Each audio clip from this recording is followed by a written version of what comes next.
Good afternoon, everyone. Good afternoon. Kindly, if we can all stand up and do some energizer.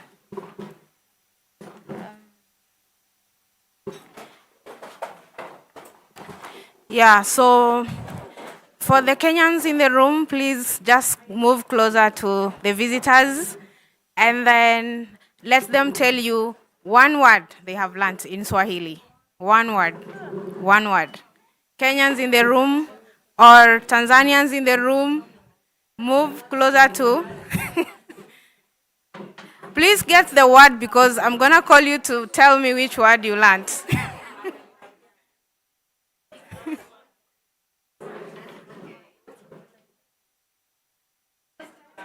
You didn't understand? You want to interpret? You want? You want to interpret because I didn't understand. I didn't understand. I don't know which language they speak. And those of us who can translate, please translate to the person next to you because I believe some of them don't get it. Okay, so a microphone. Um,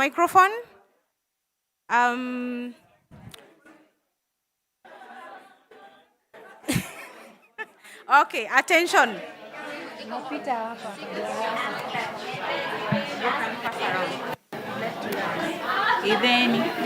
Okay. I know Yeah, Swahili. I you know Swahili. Ja, ich bin dankbar. Which one do you want to? All right, I'm let's listen thankful to her. To have this session. I like to be in this session. Okay, and maybe you I'm can speak grateful. up. Silence. How would it be? Silence. Which word? Any volunteers? Any volunteers? Anyone who wants to tell us what they have learned? One word. Swahili.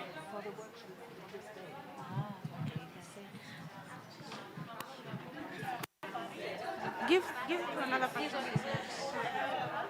Okay, just give to another person. Check.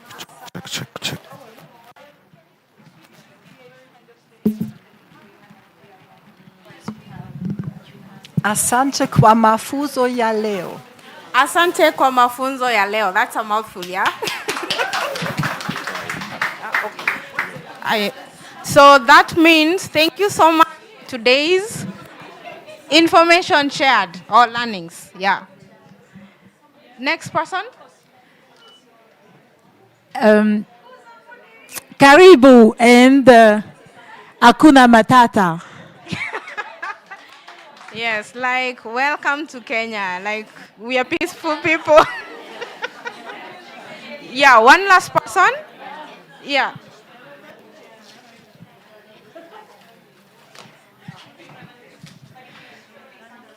Napenda kula chakula cha viungo. Was that like translation from Wikipedia English? All right, so like I love to eat spicy food. Yeah. So thank you so much, everyone. We can have a seat. Let's have a seat for the next session.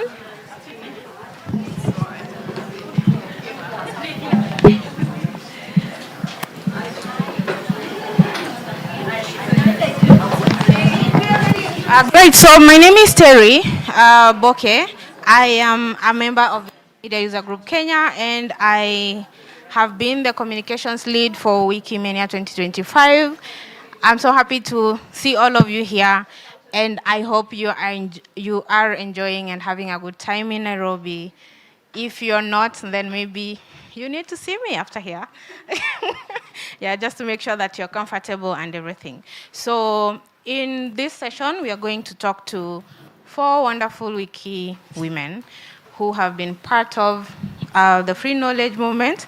And the session is about navigating life seasons without losing your voice. And sometimes without losing your cool, because we all can, yeah? Anyway, I'm going to be moderating the session with Rebecca, who is from Rwanda, seated right there at the back. Maybe Rebecca, you can come. Yeah.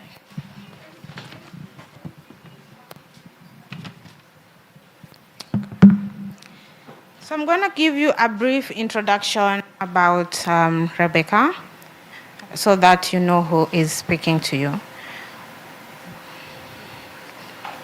So Rebecca Jeanette Nina Wamuntu is the co-founder of the Wikimedia Rwanda user group, and she is an advisor of the Wikimedia Affiliations Committee, AFCOM. She is also a member of the Wiki Indaba Steering Committee. For those African Wikimedians who know the Wiki Indaba, that's WISCOM.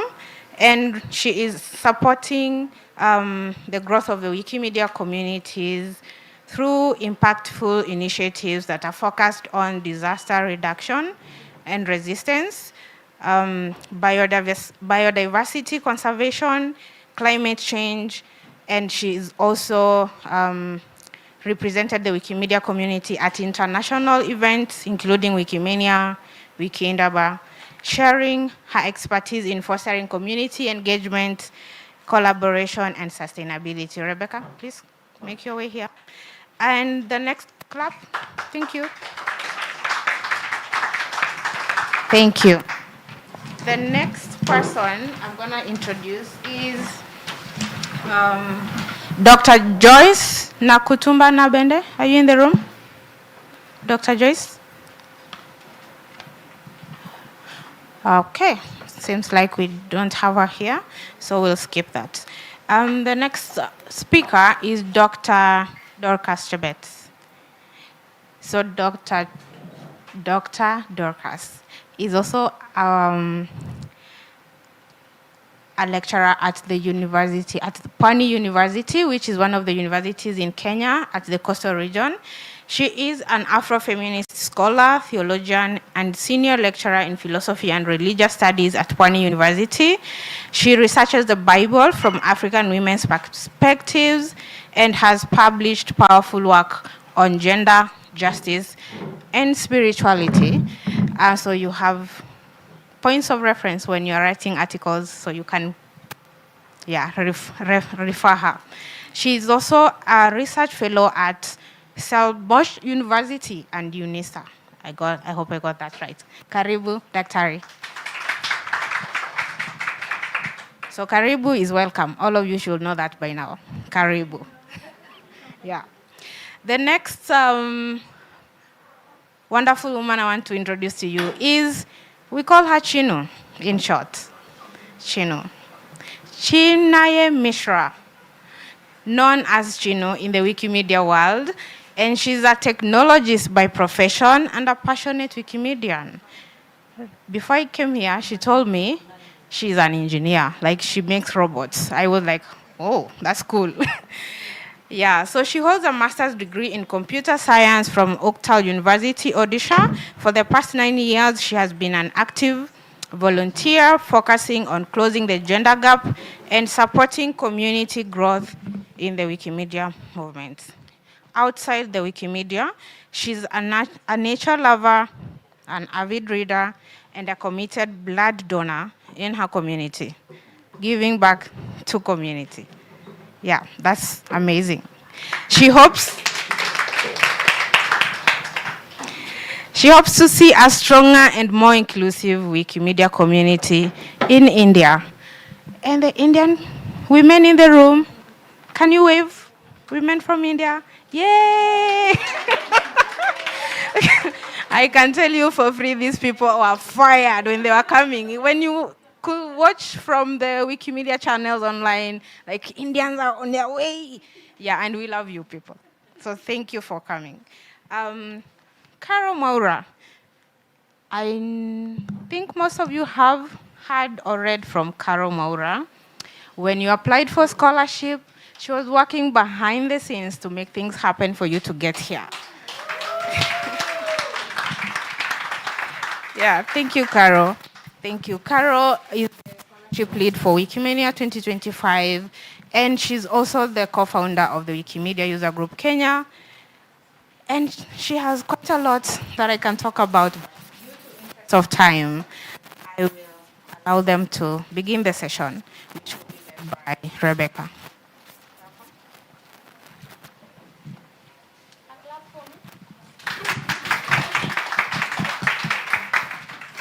Asante, Terry.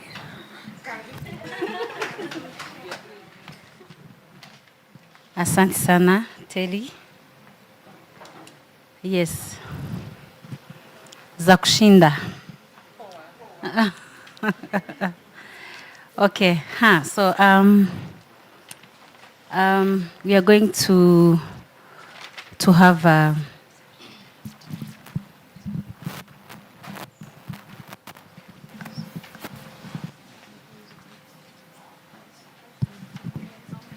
all right. So this is a panel discussion. And it's very amazing. If you want, you will just ask a question during the session. Yeah. I want to start with Dr. Dorcas. Yes. So, Dorcas, your work connects with faith, very interesting, and community. And I want to know, or everybody here wants to know, how do you use your voice as a woman to bring change? Okay? Both inside Wikimedia and outside, and also in the world. You can tell us in a few words, faith, feminism, community, how does all this collaborate together to uplift your voice? Thank you very much. I don't know if the mic is working.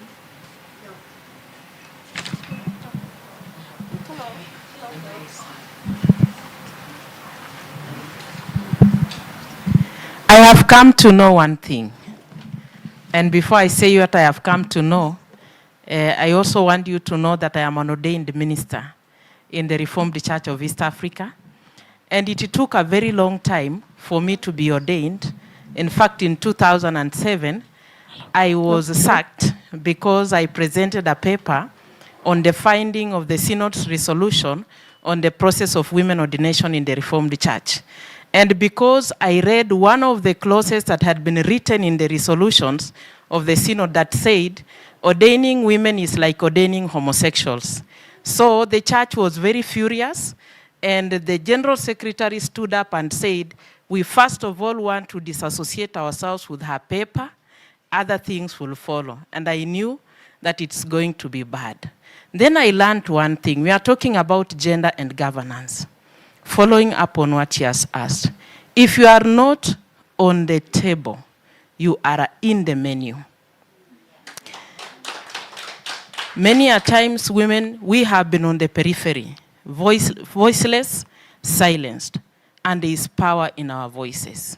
How do I navigate? I came to learn that faith leaders, whom most of them are men, mostly speak on behalf for women, and they speak as if they are speaking for God. And their voices are very powerful. That white thing on the collar is very powerful. When they stand there, we call them in Nigeria Daddy. We call them in Kenya Commander Mwenyewe, the commander himself. You cannot point a finger to the man of God. And when they say man of God, they are very specific. So women will raise their hands and clap. I decided to find voice by one speaking through writing. I have published a lot. And I go for areas that the voices of those who have been silenced can speak. A very good example, maybe Caroline and those in Kenya know, there was a lady who was allegedly, it is still alleged because the case is still in court. She's called Sharon. She was allegedly murdered by the former Governor Obado. I wrote a very good article about her where I was saying that the voice of the voiceless can speak beyond the grave to seek justice. If you go to Google Scholar and search my name, Dorcas Chebet Juma, you'll find it. And so that I can give the mic to somebody else, Another article I wrote was a bill that was proposed by somebody called Kaluma, 2019 succession bill. Most of the members of parliament, they enjoy impregnating people's girls, but they don't want to take responsibility of child care. And so they bring in the bill through back door, and it is dubbed locking out slave queens. Then I ask myself, in the first place, you have brought corruption in this country, and you are even bringing corruption to sex. You want sex for free. Then I write an article to highlight some of the shortfalls of that succession bill. So I find voice through writing, and when there is need to confront a situation where the men of God are dressed in their regalia and they have collars, I also put on my collar to say no, so that it is a collar versus a collar.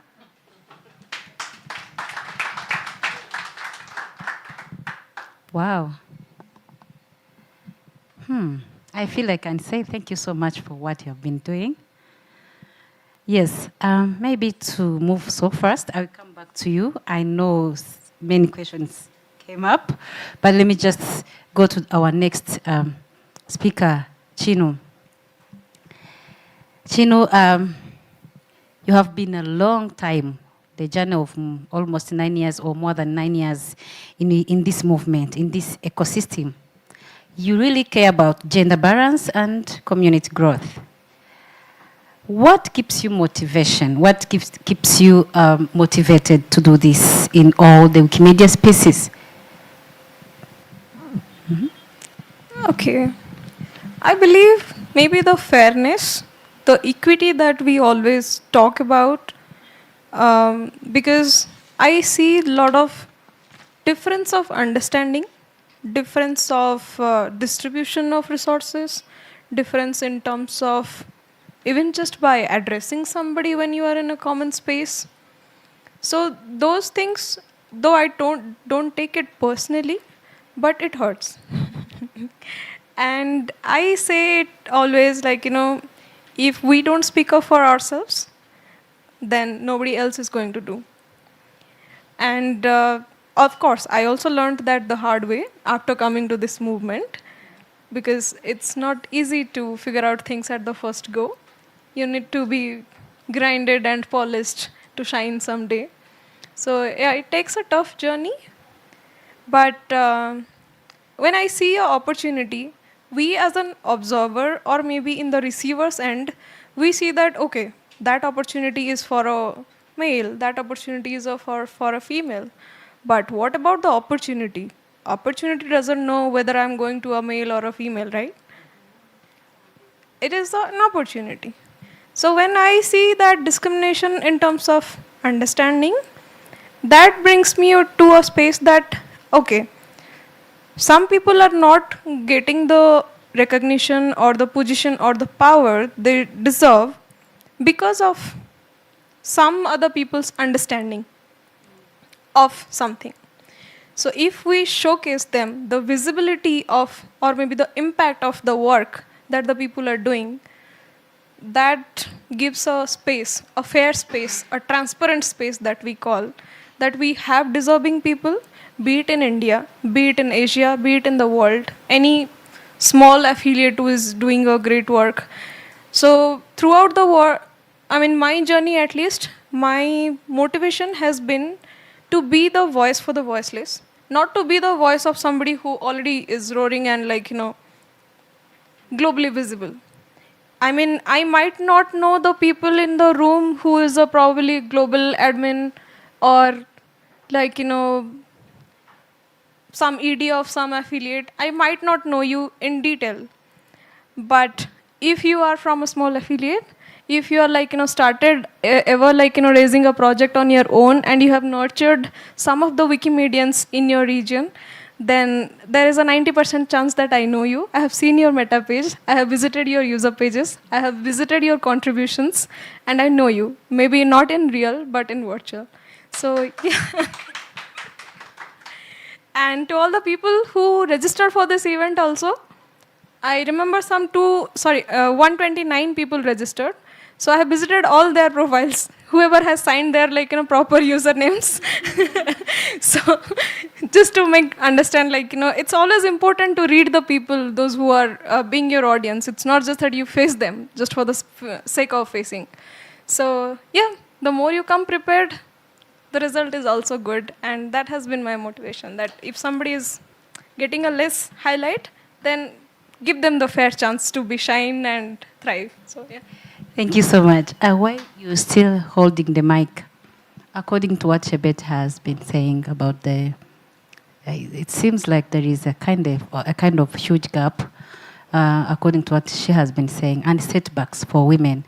I want to know from your community where you come from, maybe on national level, how is it women how is it women participation in leadership, in movement? The status is like how in India? Is it really encouraging, or there is kind of setbacks? Yeah. I'll not say it is setback, but I see India and South Asia in general as a space which is very vibrant, which has the potential, but we do lack the strategies and the guidance. Because I have seen, I'll give you a very nice example, maybe the simplest example. So, Netha, can you just wave your hand? Okay, so you see this person.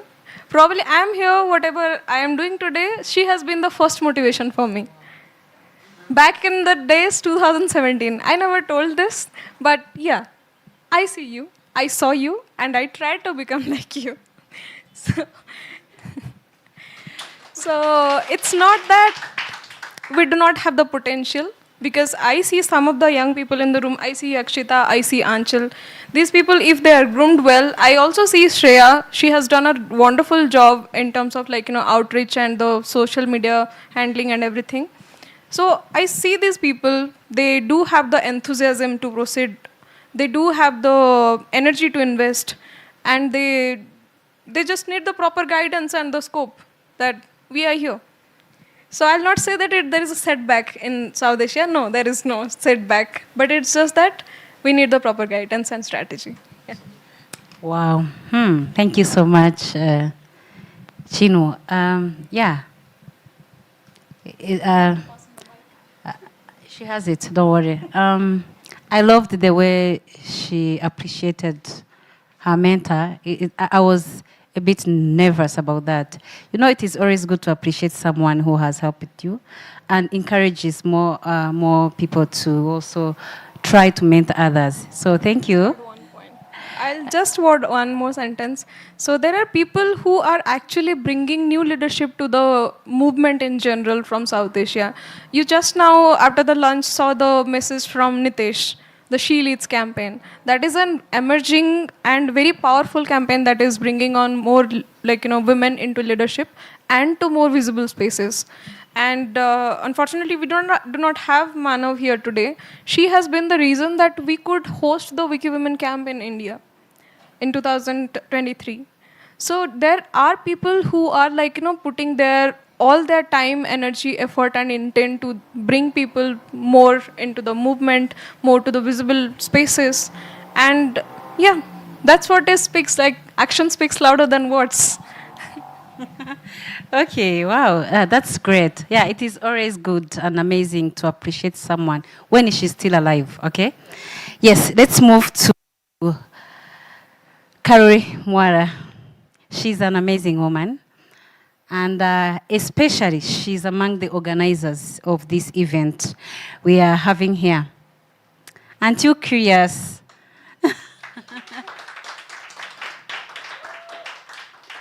To know the journey, even if we can talk about just this, preparing Wikimania with babies, with family, culture, and so. So, Carol, please tell us, how were you able to navigate life seasons without losing your voice until today?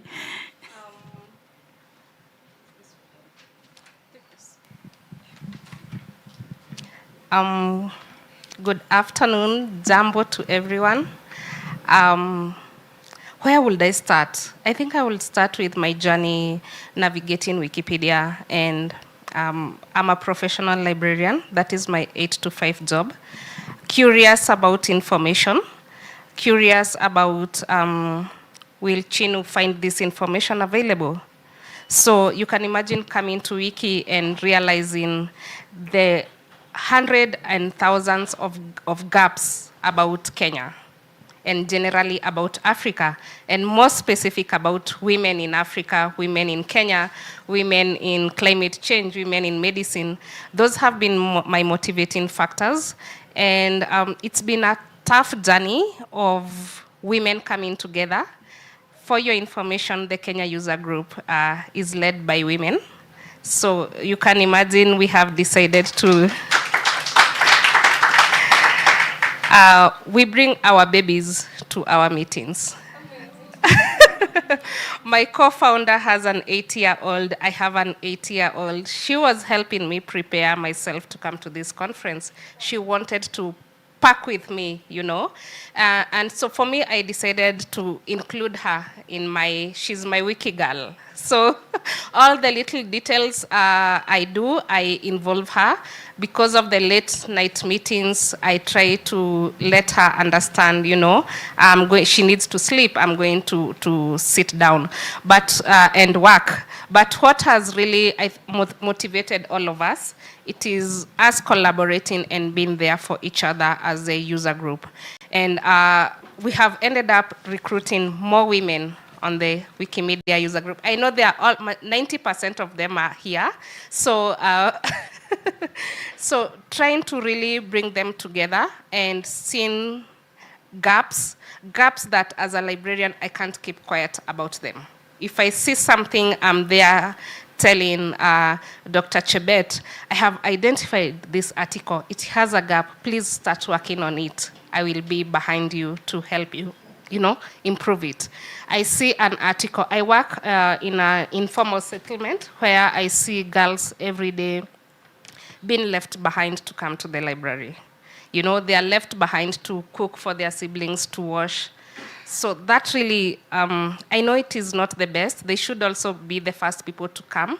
But all these gaps keep me going, keep me motivating. I really don't want to talk about the prep for the conference, but it has just been about hard work and working as a team. Teamwork and understanding the people we are working with.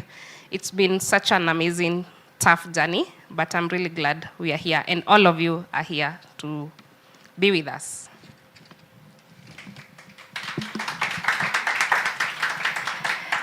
Yes, thank you so much, Carol. That is really amazing journey. Let's fresh back to Dr. Hello. One more, Doctor. Yeah.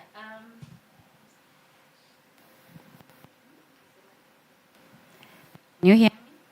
It's working. All right. Thank you. Yeah, Dorcas. How can African women's story and spiritual wisdom can really shape the future of Wikimedia or Wikipedia content? Do you think that can work? Is there any alignment? Thank you very much. First of all, let me use the African women. They are innate storytellers. And there are 2 articles I've written, very good ones. If you go again to Google, scholar Dorcas Chebet, Juma, motherhood. And then I have written another one on climate change, where I tap on the indigenous traditional knowledge of African women, how they were able to assist in preserving and countering issues of climate change. My grandmother was a herbalist, and most of the time when she went to get the herbs, I used to follow her with the djembe so that she would show me how to get roots without uprooting the tree. She would tell you when it is almost to rain, listening to the voices of the birds. And there were times we would sit around the fire She has prepared something, maybe porridge, maybe there is something we call in Kalenjin mursik, a very special type of milk that is prepared in the gourd.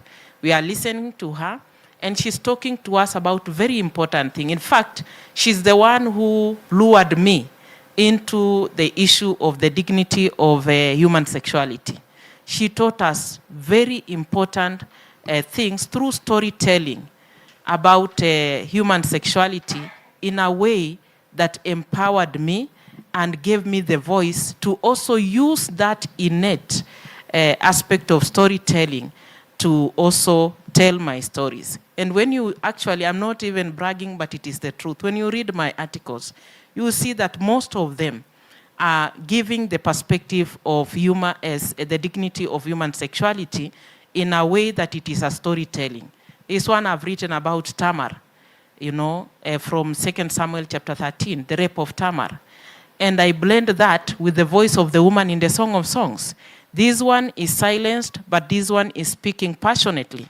And I am encouraging people that through storytelling, we can be able to use indigenous traditional knowledge system that is still live, it is still there to teach people. In this article on motherhood, I one time noticed when I'm teaching in university that the students, those who come from marginalized groups, they come with children in class, or if they can't come with them in class, they leave them outside there. No one is watching them. Sometimes during exams, when rain comes, nobody is helping these children to find shelter. Why? Because the mothers are in the exam rooms and they must sit along the window so that they can keep watch on their children.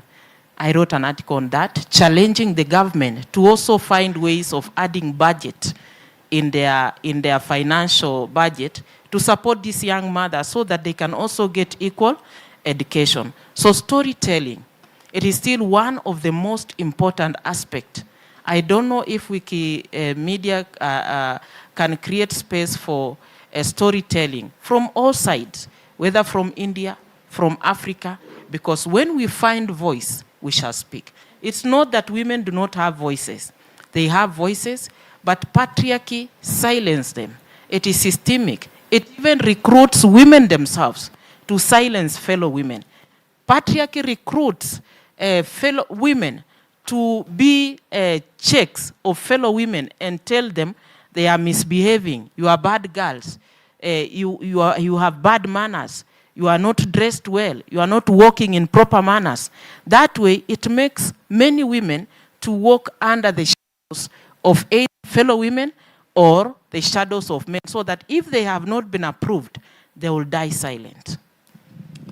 Wow. Thank you so much. Moving back to Chinu. How do community attitudes and processes like LIFA, LIFP affect the confidence of underrepresented genders? It does, actually, because when we speak about gender, there is a hidden part of it which, gets shadowed. That we call as, the unconscious biases.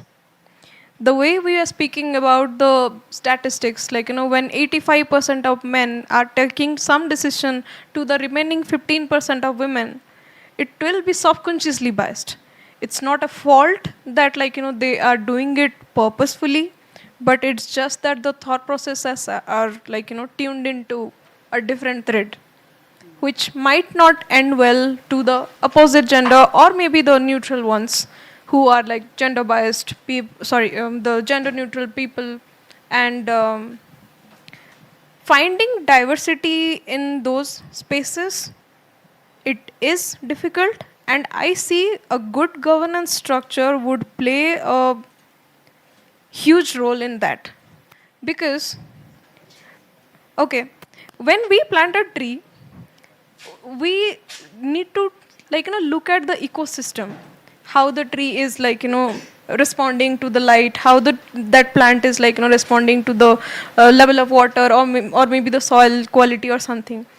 You should not do it uproot the plant every day and check whether the roots are like, growing well or not, right? Similarly, when we pass on like, comments after, let's say, a newcomer who is trying to step into a leadership role, trying to do a leader project for the first time, trying to work for a conference for the first time, of course, they are also human. We are also human. We do make mistakes.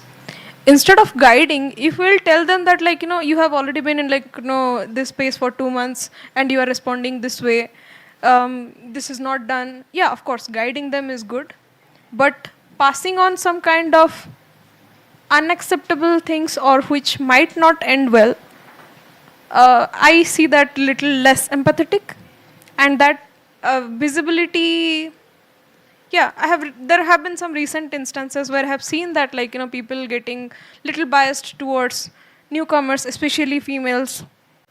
Either it could be a visibility issue, it could be a knowledge issue, it could be the confidence issue, or maybe the sheer imposter syndrome. But it is visible and it impacts really bad. I mean, when 50 people are there in the room and you are praising somebody in front of those 50 people, but just right after that you are being framed as things are not doing well for you, because of you we did this, we faced this or something. I mean, that is something which is less empathetic, I find. Yeah, that's my understanding and would expectation not only for the region or from the movement, but to everyone who is actually working in the gender gap space. Yeah, just be a little empathetic more.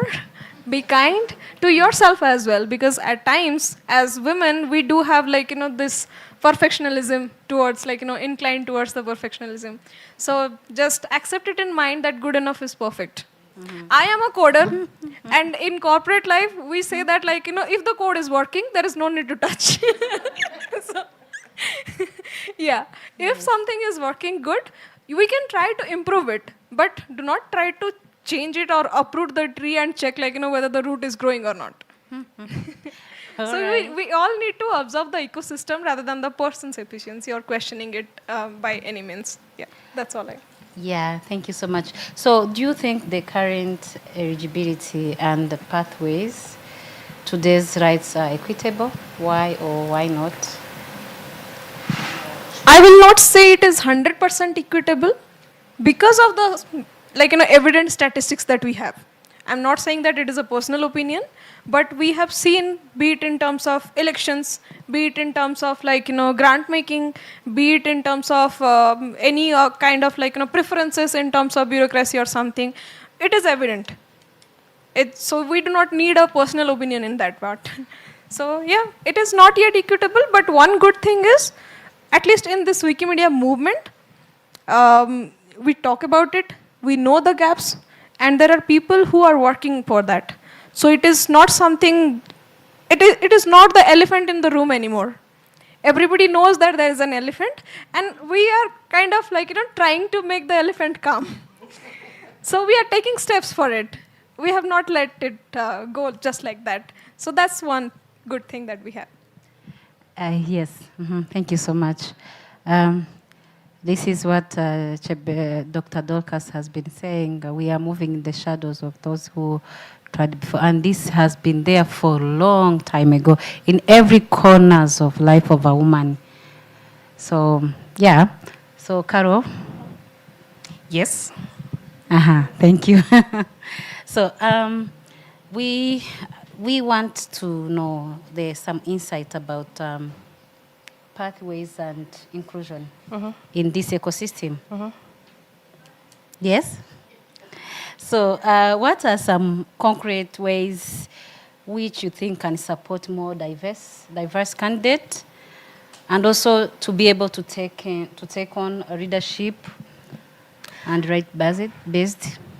I think the first thing is mentorship and helping. I can imagine, Chinu, somebody is watching over you and also trying to be like you in your country and wanting to perfect their editing and all that. For women, to me, is all about somebody mentored you, somebody mentored me. I am mentoring women in the Wikimedia user group. And it's all about creating a path. An example I'll give you, the Wikimedia user group, Kenya and also Rwanda, recently got into a collaborative learning initiative, and as the co-founders, we are in a space where we are learning about strategic creating the strategic plan, finances, you know, all those kind of things that will help us to move forward as a user group. So we can't do everything. So what we have strategically done, we have placed other, you know, women who are behind us to lead campaigns as we do other things. So we have streamed down leadership and mentorship to try and also help elevate other women in the user group. So mostly it's all about appreciating and being intentional in mentoring other women and just people on the ecosystem, even if they are not women. So for me, it's all about mentorship and learning from each other. Another example, the East African region hub, basically all the people that has been doing the conference, we as the Wikimedia Kenya, I think we are the youngest group. So we learn from Tanzania, we learn from Kenya, from Uganda, we learn a little bit from Rwanda, and we learn a little bit from another user group. That's how we have been growing. And when we want big learnings, we go to the South Africa, to Wikimedia South Africa, we'll go to Wikimedia Nigeria to just consult and learn something that maybe is not working for us. So that is how we have really been trying to, you know, to make it and be on top there like the rest. It's all about also them holding our hand and accepting this is a baby that is growing. How do we support this baby? Yeah. Do you think there is strategies for that process of learning from each other? Is there ways to do that? I would speak for the African community.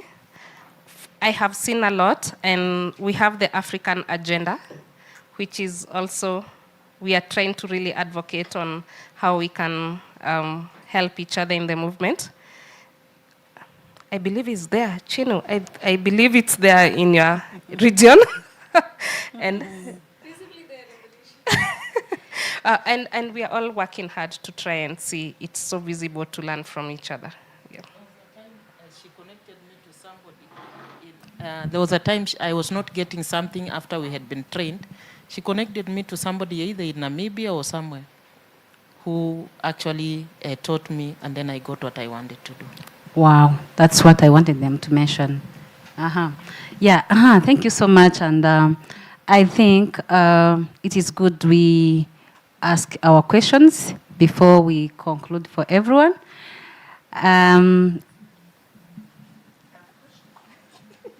You have a question? So while they are thinking what recommendation they are giving to us, please feel free to ask. Welcome, Lucy. So my question to all of you is, I know you work within your women's communities. How do you decide about input from your allies? How involved are allies in how you're dealing with WikiWomen content, with your events and such? How do you balance it? How do you make those decisions? How does that work? The question goes to who? Everybody. Okay, all right. Everyone can just reply in 1 minute. Yeah. Dorcas can go first. Nowadays, WhatsApp is helping a lot. And Caro has put us in WhatsApp. We started with one with Dr. Telesia Musili for the Circle of Concerned African Women Theologians. So WhatsApp group puts us together, and then most of the times we do Google Meet, sometimes Zoom. So where there is need to connect through online meeting, we do that. And it has been very helpful. And then she helps also in identifying, when we were doing the wiki quotes, she helped us to identify women if we are not able to get the women who have not been mentioned or captured. She really did a good job, and also motivating and calling and saying, how far do you need help? And then Michael is not here. We work with him at the library. He would always say, come to the library, I will show you. So we are networking with those who are close to us, those who are far, we do it online. I would respond with one more point that I have personally experienced. That understanding the need is actually if you understand the need properly, your work was halfway done. Because if there are 10 people who wants to work with you, be it a ally, be it a contributor, be it official collaborator from government institution or somebody, so what they actually want, not everybody wants the same. If let's say Carol and I are collaborating, so I might have focused towards media generation or capturing pictures, adding information, structured data or something, and Carol's need might be something different. If I tell her to do the same thing that I want, obviously probably she will do it once, she will do it twice, but onwards her interest will also drop, right? But if I give preference to what she needs and what her interest area lies with, her interest and contribution will gradually increase. So it should be a mutually benefited understanding between maybe all the parties. So that's one suggestion that I would like to add. Yes. Next question. Little closer to your.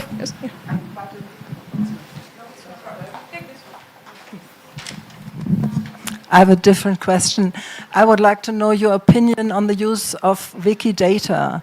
I have been learning Swahili for 2 years, and I have tried to read a lot about Africa, fiction and non-fiction. Non-fiction, for example, Zainab Badawi's African History of Africa. And there were a lot of people which nobody in Germany knows. I didn't know them. And I tried, and there was very few information about every person. And I wouldn't have been able to write articles about them, but I put them all on Wikidata, or I took the information I found in the book and extended the Wikidata articles, which Wikidata data sets that are already there. So we are mostly now talking about Wikipedia and the different language versions of Wikipedia, but I think Wikidata should also be taken into account. Maybe I can talk about that. I agree with you. There is a huge gap on Wikidata. Ruby, I hope you agree with me, from the African content. And Wikimedia Deutschland this year is collaborating with so many African communities to try and enhance, and improve so many articles and putting things on Wikidata. I will say we are on a journey, a learning journey. And for your information, the first person who started Wikipedia Swahili from Tanzania was from German. So So it's a learning process. We are still doing so much on Wikidata and a lot of learning. Yeah. And I think it's one of the last things that has come. The way you introduce Wikipedia, it will be the English Wikipedia, how to edit, how to do photos. Then Wikidata comes, unfortunately, as a third or a fourth thing to learn. But yes, it is. And we are trying, I think the Kenya user group sometimes tried to translate. We had something we were doing. Wikimedia Tanzania is so intentional on Swahili Wikipedia. They're the biggest contributors. So, yeah, we are getting there. And thank you so much for your interest to learn Swahili. Yeah. Thank you so much for sharing your experience. It is very inspiring. I come from Ukraine, and I was wondering, how do you motivate women in your communities to overcome this imposter syndrome? Because in many communities, especially patriarchal societies, women are very often are afraid to showcase their work, to show themselves, or to occupy space so that not to be looked as too active, too noisy. So how do you help your women overcome this? Can I start? Yes. Okay, I will refer a lot to our user group. The Kenyan user group, what we have been intentional even when we are doing our grant making. We make sure that, I talked about having so many women. One of the things that attract them to our user group is child care support. We really decided we are going to be intentional in making sure they won't miss an editathon, a meetup, because they have a baby at home. Either come with your baby, we will have your space, or we give you a stipend to pay someone to take care of your baby. And we have seen a lot of change in people not missing our events, the women, because all of us at the age of, we have all our small babies, I think 90% of us, and we've ended up becoming one big family because we are accommodating everybody, to come. I know my colleagues' kids, they know mine, and just that stipend has really gone a long way. And it's one of the things when we are doing the annual grant, we keep insisting we want to add this amount, because I don't know whether the grant team, anyone from the grant team is here, but we try as much to insist we want this money because we want to support our women. We don't want them to say they didn't get transport or the baby, this and happened. Our meetings is always the first 5 minutes, the babies saying hi to each other. So that is how we have decided to be intentional in supporting our women and taking that phone call, I didn't get the wiki quote, can you help me? And that's how we try to survive, which has really worked for us, yeah. You are actually raising the next generation of Wikimedians, Okay. The experience with the live with, they will never leave this path. Okay, I'll just add one point. It's again to understand that need, because most of the time we think things very generically. If we are going for an event, okay, these are the checklist we have, tick mark, done. But when it is coming to a cultural context or a regional context, there will be differences, and you are not a good leader if you don't understand those differences, and you are not mapping your requirements to fill that gap. Because in most of the spaces we see, it's about, okay, we mostly talk about trust and safety. We talk about safe space. What is a safe space? We are sitting here in a room, we are talking about this. This is our space, safe space. I see people, those who probably never expressed their gratitude, never expressed their discomfort, never expressed their at least what they are feeling. You remember the icebreaker that we had today? There was a clear disclaimer. When somebody asks you that, how are you feeling? You are not allowed to say, I'm fine. You are allowed to say exactly what you are feeling. This is the definition of the beginning of our safe space. And when we take that to a person, to a Wikimedian, it makes a difference, and we have to understand that. How we are going to do it, that you be the best judge of yourself. But yeah, we have to understand the differences, to understand the needs and act accordingly. That's what a good leadership would look like. Let me just give a short rejoinder. Every context is unique, and so it is important to identify the need of every context, also identify the obstacles of every context, and then sit down together and see, how do we address this? If it is children, should somebody not contribute because you have children and they are a blessing? No. So we identify the need, what is the context, what is the obstacle, what is the way forward. Yeah, identify the need, what is the context, what is the obstacle, what is the way forward. And it is also important to inquire how others have done it, how have others maneuvered, because there is always somebody who has braced the occasion and given their lives to crack in the middle of the obstacles and succeeded. Women are very brave. Okay. One more question. I'll just add one more thing, Kate. So always be ready to take risk as well. Because this is all about experimenting and experiencing new things. There are few things concrete, you can just follow the path, but there are some things with uncertainties will be there. So never ever set back that procrastination. What will happen? What will happen if I do this? What if? What if? Just block that path. It is a risky thing. I'm about to take the risk. I will take it. Anything that happens, I'm accountable. Okay, I'm okay with it. So. Okay. The last question. Okay, my question goes to those like Caro, who is running the Wikimedia user group Kenya, and others who are running the Wikimedia user groups in their respective countries.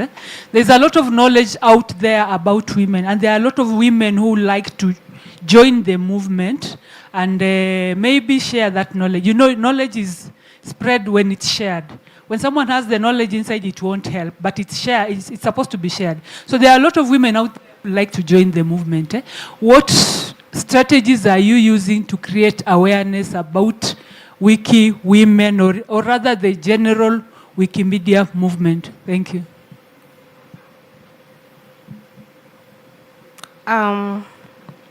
There is a lot that goes on, and there is a lot of advocacy. For Wikimedia user group, we have done a lot of outreach in terms of, for me, I will reach out mostly on so many librarians as I can, and so many women, to just tell them about the wiki space. And again, what we do, if Dr. Dorcas, all the way from 400 kilometers away from Nairobi, come in here, by the time we go again to her university, because we do our art and feminism in her institution, and we keep growing in terms of, when we go back there, we'll have 10 more new people. If we are running a Wiki for Human Rights, every campaign we make sure we put advocacy so that we can be able to reach out as many as we can. I know we have so many hindrances, like we don't have even paid staff. It's all about volunteer, which is really, sometimes it's tough for us. But we encourage, like, I will talk about Wiki all the time.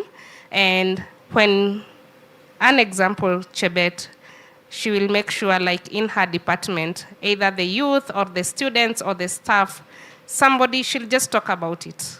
So that is how, for us as a community, we are trying to deal, until maybe we get there where we have a whole advocacy, team that can go out there and spread the word when they are, depending on what we are doing. It's a tough one, but we are trying. One more question. Okay, thank you. So my question is, for those ladies or women that have children, there's that support. But then you find that we discussed and said that we need to like enroll them at a younger age, like when they're at the university or high school. So my question is, how do we keep them inspired and motivated to do this? Because at times we get them, we can do the campaigns and we bring them on board, but then keeping them motivated and doing the contributions and editing becomes a challenge. We lose some on the way. So how, perhaps you can share on some ways in which we can keep them motivated to keep contributing and working, because when they are young, they have different needs or aspirations towards purpose or something.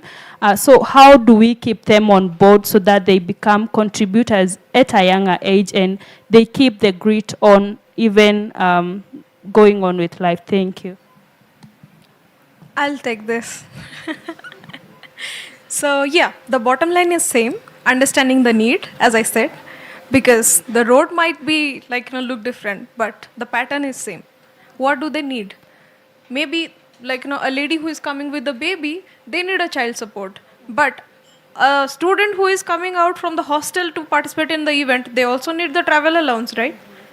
They also need a time factor, maybe supporting letter to their HOD that okay, so and so person is coming to participate in our event, and we are acknowledging the presence in the, so please allow the respective leave or whatever. Similarly, this is about students, but I would request you, go, there is a slide from Asaf Vartav, who is working at the Wikimedia Foundation. So the session he took at 2023 Wikimania, it's about the volunteer retention strategies.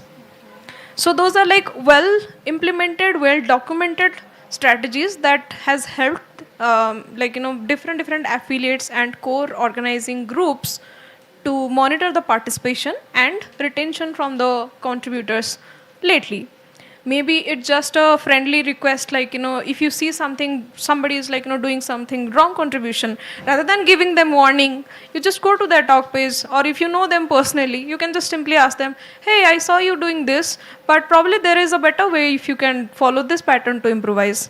Just let them improve. I mean, I always believe from the beginning, maybe that's just a teacher's mindset, because I was raised by 3 teachers in the family.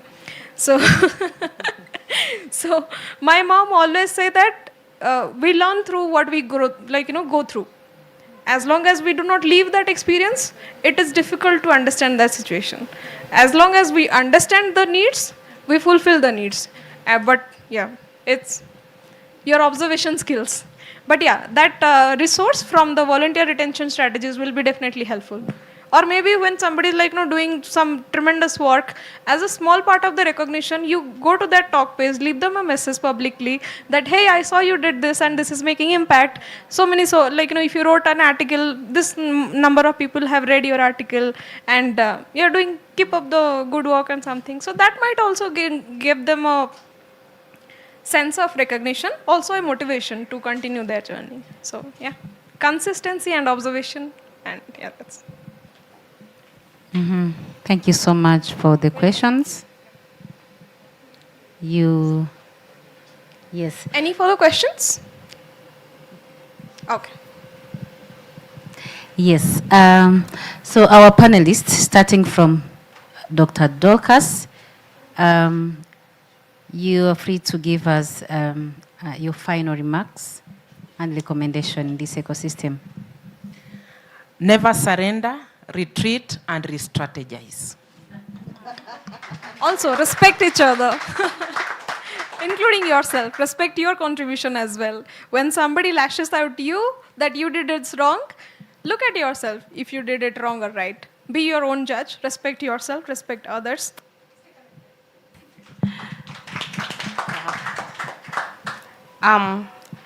Let women continue supporting women. And then mine, don't compete with anyone, compete with your past. All right, so let me take this opportunity to appreciate Dr. Dorcas, Chinu, and Carol. A round of applause to them. And this is the end of our panel discussion. And thank you everyone to participate, asking questions, and also support. Yeah, thank you.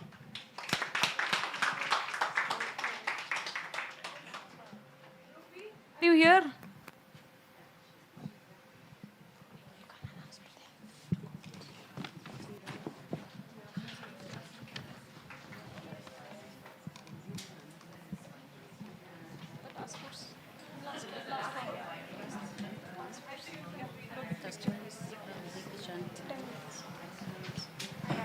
Ready? Next slide, please. Oh, we do have a point. Next slide. So,